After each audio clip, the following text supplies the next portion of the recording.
Hey everyone, this is Karen Waxman, founder of Retail MBA. Today we're going to be talking about suggested retail price. If you're trying to sell to retail chains, you need to understand suggested retail price. And this whole training will give you some things to think about in regards to that. With that said, let's get started on today's training. So let's talk about pricing for retail. And more specifically, people always ask me, how can I set the right price for my product in a retail chain? It's a common question that comes up a lot, and I just want to clarify what I think about when I come up with the pricing for a product. And so hopefully this helps you. This is Karen Waxman, Retail MBA, and we just create these training videos to help you excel. So pricing scares people with retailers. The first step I would take is literally get in your car, start driving around, go to stores that you want to sell to and figure out what it is that your competitors are pricing their products at. So you have to look at what the market will bear. And sometimes there's products that are expensive and there's some products that are cheap. And sometimes you'll be confused because you're going to look at products similar to yours and maybe there's not exactly the same things as your product. Maybe they have much cheaper quality or whatever, and you need to charge more because your material's more and so forth. I'm here to tell you that generally buyers are getting killed all over the place with pricing products. I see it all the time with our done for you services. People will bring me their products and I'll review it and we'll know, listen, you're gonna probably get yelled at about your pricing.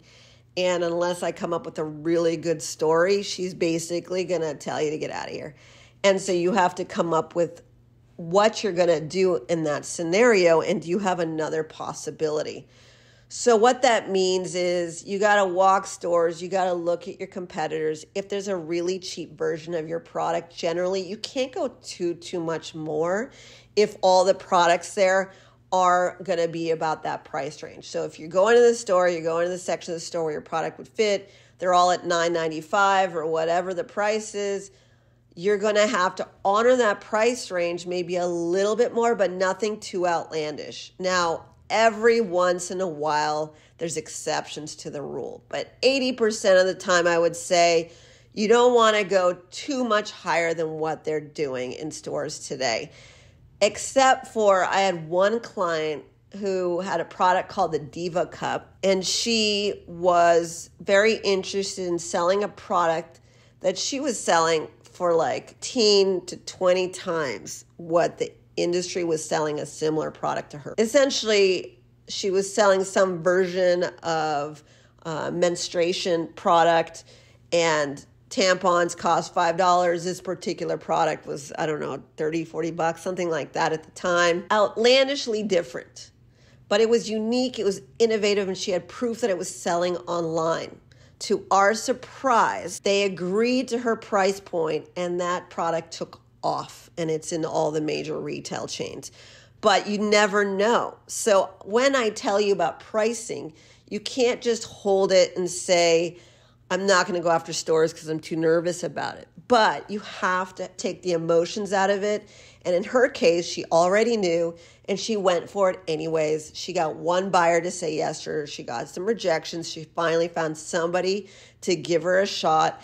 It did really well, and then the rest is history. That's a very rare exception to the rule, but it does happen. So don't ignore retail chains just because of your situation, but in her case, it was completely innovative and fascinating.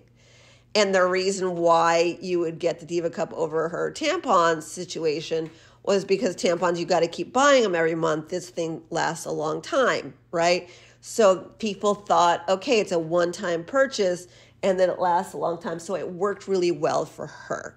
Most of the time, though, they're going to look for a product somewhat similar in price point. So your only option, if your pricing is way higher than everybody else's, is to find retailers that can afford your product or find a way to change the product to make it cheaper. Those are some things to consider in regards to pricing. There's more to say, but that's a good start. Find out what the market will bear. Try not to be completely outlandish from that.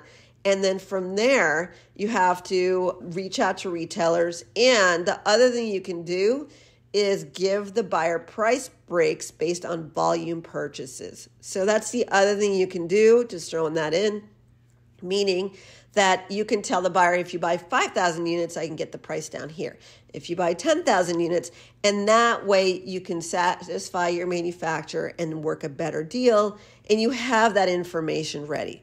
So if you want to learn how to price the product exactly, you should check out our Retail MBA program, which is listed on retailmba.com. We are a retail consultancy, but we also help people get into stores with our done-for-you services. If you want to learn more, please take a look at the links below. Otherwise, we look forward to keeping in touch with you. Karen Waxman, Retail MBA. I hope this helped. Thanks so much.